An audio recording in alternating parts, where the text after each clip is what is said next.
Hi there, Tracy here, also known as Mercy Tiara, with another episode of Find Your Mojo. Each episode brings you a prompt or a challenge that'll get your creative juices flowing and get you scrapping and documenting your memories. This time, the prompt or the challenge is to use black to make really big impact on your page to help tell your story. So let's get started. So I have the Summer Lights collection here, which I thought would work really, really well with black. And so I really wanted to challenge myself to use black as my background on this page. So I have a couple of black and white photos printed up, but they're actually not the photos that I want to scrapbook today. I do think that this collection would look really great with black and white photos, but I really wanted to scrapbook some summer poolside photos that I got to take this weekend with my family. So those are the photos that I'm getting printed up right now. And I'm just having a look at my Instagram. I have two photos here. This one of my husband pretending to be a mermaid with my girls. And then another one that I was kind of trying to take a selfie and my daughter was photobombing me in the background. So the picture ended up being more about my daughter than about myself. So I have both of those and I sent them to print as I'm just looking through the paper here. Now this paper here I really want to use for a background, and it's my favorite paper in the whole collection. This again is the Summer Lights collection from Pink Paislee, and it's just so beautiful. I don't have the entire collection here. I have the ephemera pack, the thickers, the stickers, the clear stickers, and I have the washi tape as well. So you'll get to see that. I did do a share video on my own YouTube channel about that, but you'll get to see plenty of the collection just as I make this process video. Now what I'm doing right now is I'm actually printing up my photos onto a piece of 8.5 by 11 piece of paper. And for this particular project, I'm using my Canon Pixma Pro 100. Usually I use my Epson Picturemate Charm, which I love to use for printing small photos, but it's print heads need to be cleaned, or I'm not entirely sure what's going on with that printer, but luckily I do have a large format printer. It seems a bit of a waste to print small photos on a large format printer, but I needed some photos, so I went ahead and did that. Of course, you can print any size in that printer. And I know that I want to use a black background, but I'm actually not sure which of these two photos I'm going to scrapbook. I'm going to be making one layout for this Find Your Mojo video, and then I also plan to just tomorrow scrapbook whichever other photo I don't use and do that one on my own channel. So I am scrapbooking from a sketch today. I just went to the Scrapbook and Cards Today magazine website, and they have all of their sketches right on the website there. And so I went under sketches, and then I selected summer 2017, and I found this sketch. It's actually the first one that is under that category. So as you see, I'm cutting down my black cardstock for my background. I'm cutting it down to 11.5 by 11.5. And then I also just cut out the guts of that yellow paper. It has tiny little white polka dots on it. I love that paper so much that I couldn't bear to sacrifice the whole piece just to have a mat for my black background. So I cut the insides out of it before I matted my black paper. And I often do that, especially when I only have one copy of each piece of paper. And so now I'm just going to make the square piece of pattern paper that goes right under the photos. Now I'm using a single square photo instead of a grid of 4 smaller photos. And that's just my own kind of spin, I guess, on this sketch.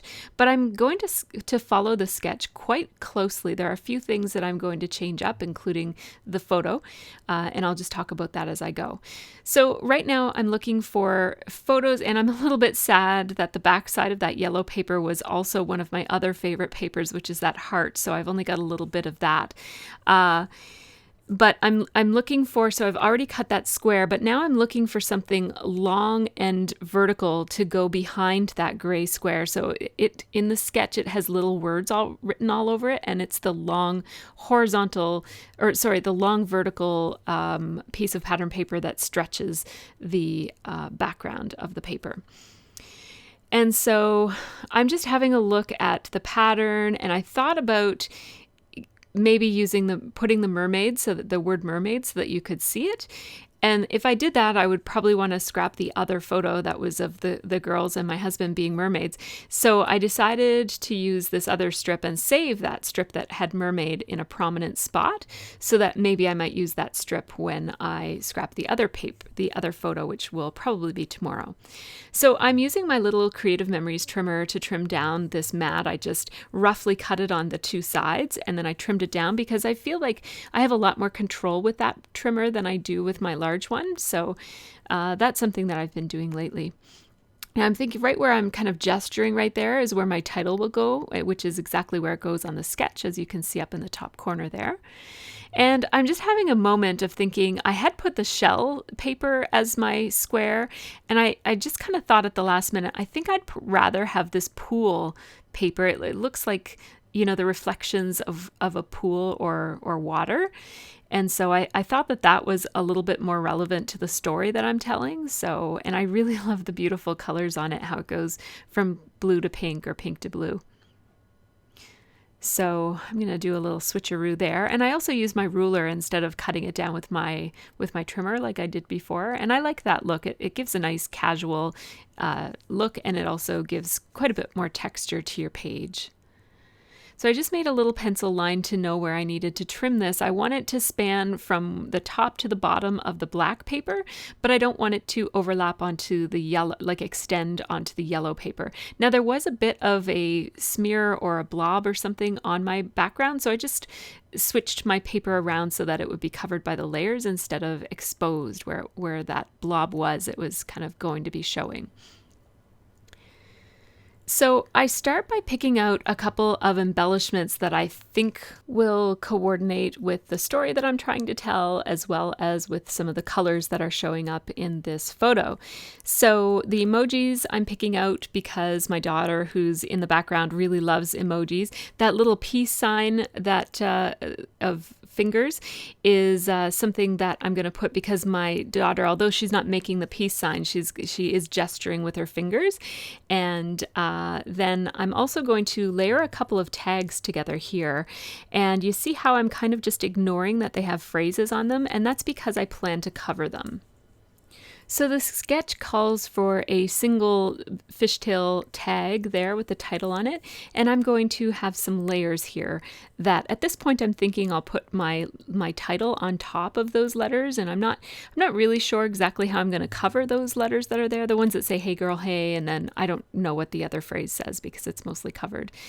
I'm working on this top embellishment, and see in the sketch it has like floral embellishments with some little bits of leaves and vines and stuff sticking out.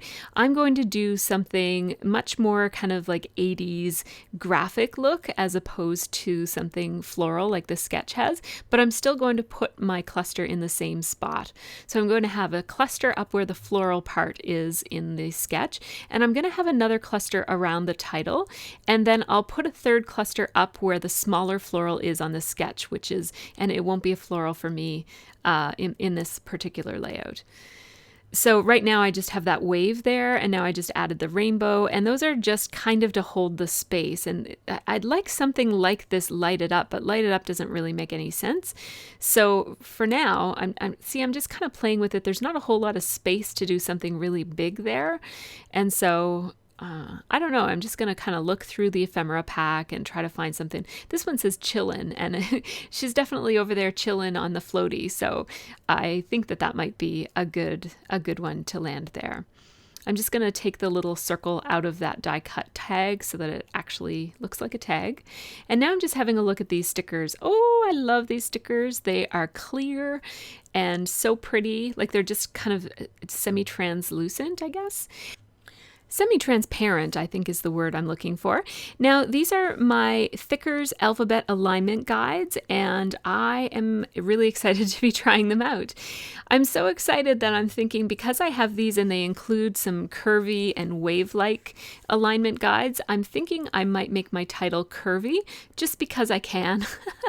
I'm just so excited to have these thicker alignment guides, and I am going to be doing a thorough video all about these these alignment guides on my own channel, so you can check that out as well. I haven't filmed it yet, but it will be up shortly. And these stickers are absolutely gorgeous. They're called Coastline, and they are so lovely. They are pink foam letter stickers with an iridescent shiny silver chipboard or cardstock coating on them. They're just so pretty. I'm in love with these stickers, and I think they're going to look particularly amazing on black cardstock. That was kind of my whole reason for choosing to make this challenge about using a black cardstock or using a lot of black in your layout anyways, because I thought that these stickers would look fantastic on black. And so I'm kind of going away from that just because I want to use these. I want to put it on a curve so much. And so you can see that there are a couple of different ways that you can use this particular alignment guide. You could make a long title that follows the wave, or you can do kind of a stacked title like I have here, where it's just the same curve on the word pool and on the word time. I love the options with these alignment guides, but I'm going to go back to the idea of making my title land on the black background paper, because that was my original idea. So I'm just going to pull out the thicker alignment guide that is straight, and I'm going to use that for my title instead. And you'll see that I am using the alignment guide along with my wax paper. Now, I initially thought that, because I almost always use wax paper to align my titles or to kind of decide where my thickers will go. At first, I thought I would use this positioning tool instead of wax paper, but what I realized once I pulled it out and started using it, that it's actually really great for using with wax paper. So I just use the guide to add my letters in a really straight way to my wax paper. And then because I want the T, I just kind of want it to line up with the tags in a certain way, so I scooched the whole thing over. And I will use my alignment guide again when I go to take it off of the wax paper, because that has historically been a problem for me, is when I can set up my title and then I use the wax paper to just kind of audition different places for my title to go. But then when it comes time to put it on the page, I sometimes lose my alignment. So the wax paper isn't really for aligning things as much as it is just for trying out different places for your thickers to go without actually having to stick them down onto your page. So here I am. I took a photo of my layout because I was a little bit afraid. I had everything set up in a kind of a complicated way. So I just wanted to make sure that I didn't forget where everything was laid out. And now I'm just taking my half-size sewing machine. I have a Kenmore, but Janome makes a wonderful half-size sewing machine. I haven't tried it yet, but it really does look like a really similar machine to the one that I have. In fact, the one that I have, the Kenmore, I went online and discovered that it actually is a Janome machine, and Kenmore just kind of brands it as their own brand, but it's actually the exact same machine as a Janome. The one that I have is the same as the Janome Sew Mini, but the Janome brand now has a newer model of a small half-size sewing machine for you to look for, if you're looking for a scrappy kind of sewing machine. I love having this little one because watch what I can do. I can just lift it up. Oh, I'm going to do a little bit more sewing first. So I'm sewing all the way around the outside edge of my page, and that just mostly gives me some texture around the outside, and it also helps to integrate that paper along with it makes it kind of part of the background. And now I'm just basically sewing around the outside edges of this pattern paper with the words on it. And that gives me some extra detail and texture and some more contrast. Because I'm using black thread, it gives me really nice contrast. And that's what I love about this page that I'm making, is that the black, it's so unexpected in my album. All of the pages before it and after it don't have nearly this much black. So I love to use black for impact. And I think that this collection really lends itself to pops of black. So I'm just going to play around, and you'll notice that I did also outline that square of pool themed paper. I outlined that with thread as well, and I actually left a gap, and that's just to leave a little something unexpected on the page. It turns out I'm going to cover that gap when I go to do my embellishing, but I really like how that looks, so I tend to do that every once in a while. I just kind of like stop outlining before I'm done, just to leave a little gap there. Just adds some visual interest. So now I'm just reconstructing everything the way that I had it on the page before I went to do my sewing. And I still am not entirely sure where that wave is going to go. I love that wave. It's just so cute. And I'm going to zoom in so you'll get to see some of these up close. I'm going to start by making a little embellishment here with these tags. And so I'm using just my tape runner to glue these two tags to this other background piece. And I made the two tags so that they're completely covering the text that is on that background piece. It was just a phrase. And then I took one of those translucent stickers, and I love how you can see the diagonal line of the silver behind that sticker. And then because there were some words still showing, I just tucked two little shell die cuts from the ephemera pack just in there to cover up where the words were on that pink tag.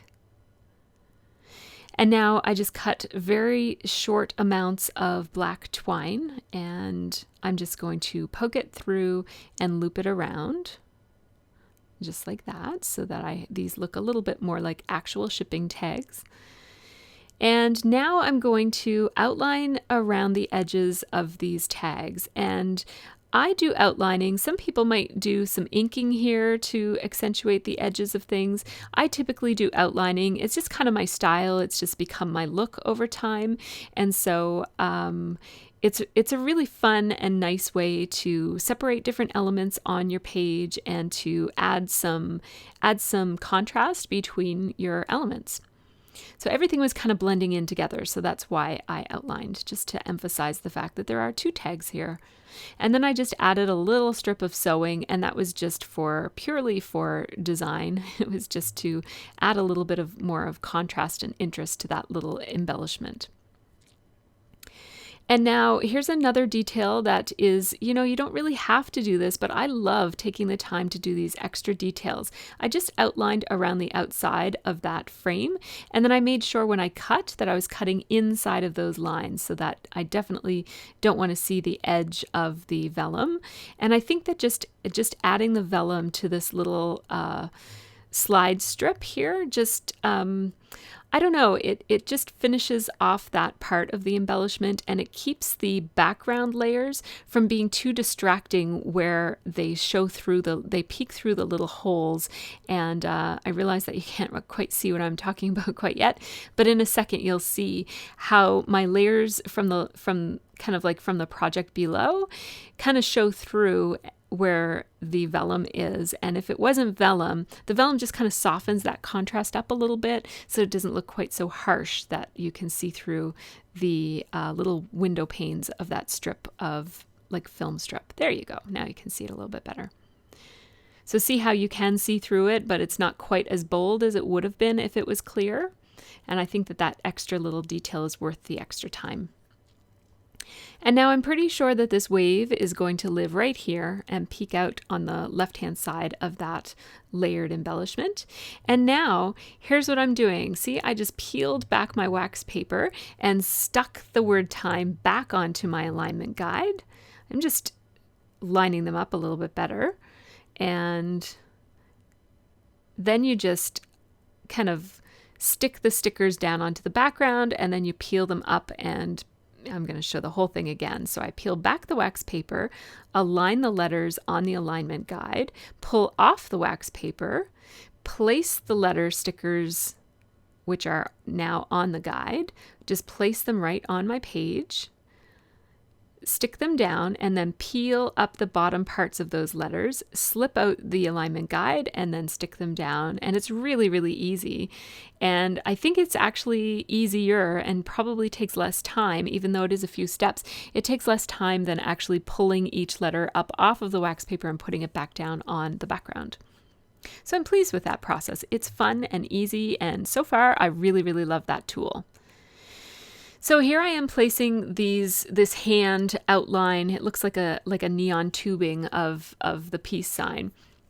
And I really love that. I love that it picks up on the gesture that my daughter's making behind me. She's not making that exact hand sign, but I definitely like it there. I think it's a nice part of the theme.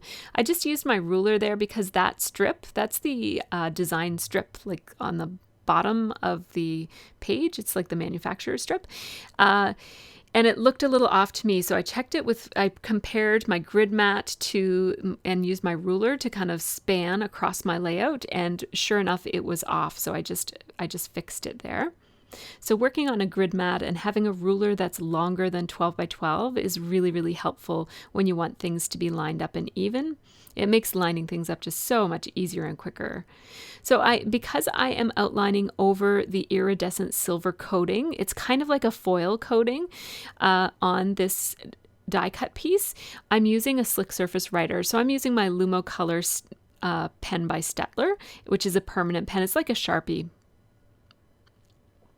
I'm using some foam adhesive under this one because it already has that kind of 3D look to it. So I thought I'd add the shadow by popping it up off my page.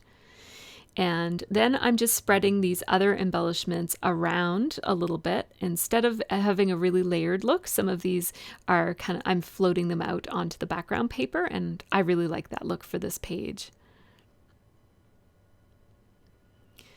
So now my two main clusters of embellishments are pretty much complete, and now I have to decide what I'm going to do up in this little corner, which is my more challenging task. Of the other two kind of came together really quickly without me having to think about it too much.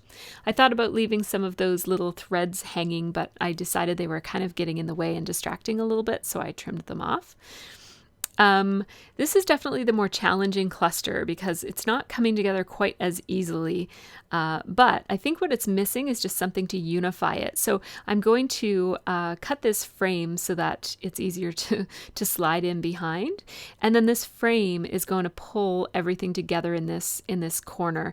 And that's a really good way to pull things together, is to just add a background layer that's going to span and kind of cover everything and pull it all together.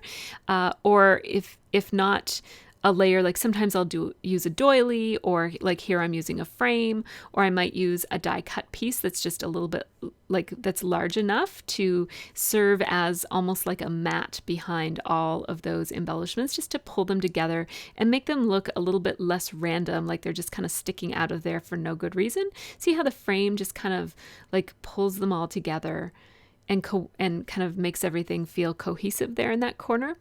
Now, because I outlined the letters on the word summer, I'm going to outline the letters on the word chillin' as well.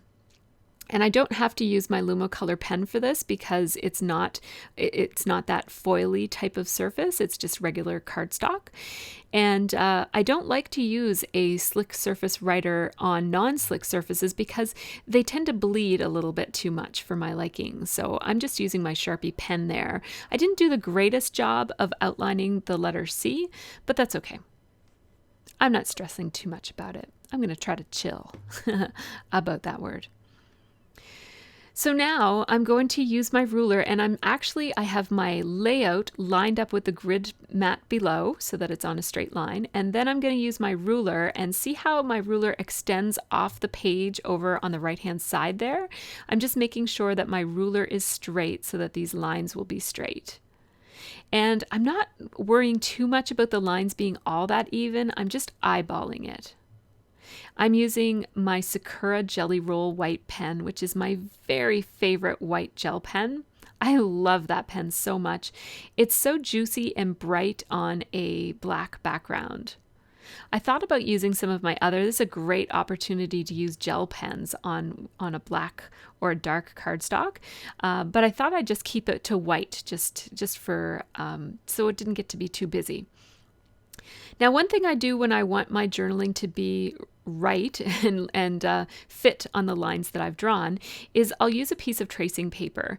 And so here I just put the tracing paper over my layout, and you saw me just draw out where all the lines were. I also put a little bit of just kind of scribbles to show where my title was and that sort of thing. And my journaling was a little bit longer, so I added an extra line on my journaling, so I just had to add an extra line there as well. I'll read my journaling to you. It says, house sitting for Fee and Brian, also known as staying at Air P and B. Get it? Fee and Brian.